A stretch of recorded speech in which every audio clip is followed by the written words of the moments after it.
la foi qui me fait vivre. L'épreuve du caractère, le 23 avril, sanctifié par sa vie. Il sera assis comme un raffineur et un purificateur d'argent.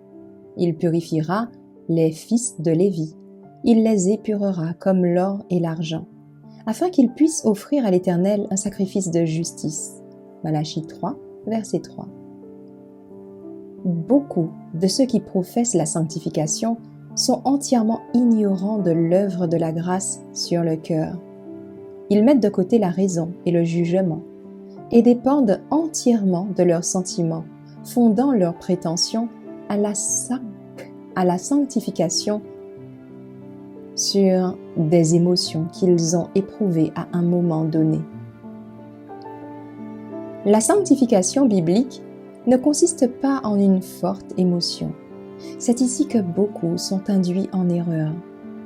Ils font des sentiments leurs critères. Lorsqu'ils se sentent exaltés ou heureux, ils prétendent qu'ils sont sanctifiés. Des sentiments heureux ou l'absence de joie ne sont pas une preuve qu'une personne est ou n'est pas sanctifiée. Ceux qui luttent contre les tentations quotidiennes, qui surmontent leur propre tendance au péché et qui cherchent la sainteté du cœur et de la vie, ne se vantent pas de leur sainteté.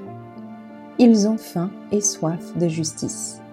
Le péché leur paraît excessivement pécheur. Leur péché leur paraît excessivement odieux. En été, lorsque nous regardons les arbres d'une forêt lointaine, tous revêtus d'un beau manteau vert, il se peut que nous ne soyons pas capables de distinguer les conifères des autres arbres. Mais à l'approche de l'hiver, lorsque le roi du gel les enferme dans son étreinte glacée, dépouillant les autres arbres de leur feuillage, les conifères sont facilement reconnaissables. Il en sera ainsi pour tous ceux qui marchent dans l'humilité, se méfiant d'eux-mêmes, mais s'accrochant avec tremblement à la main du Christ.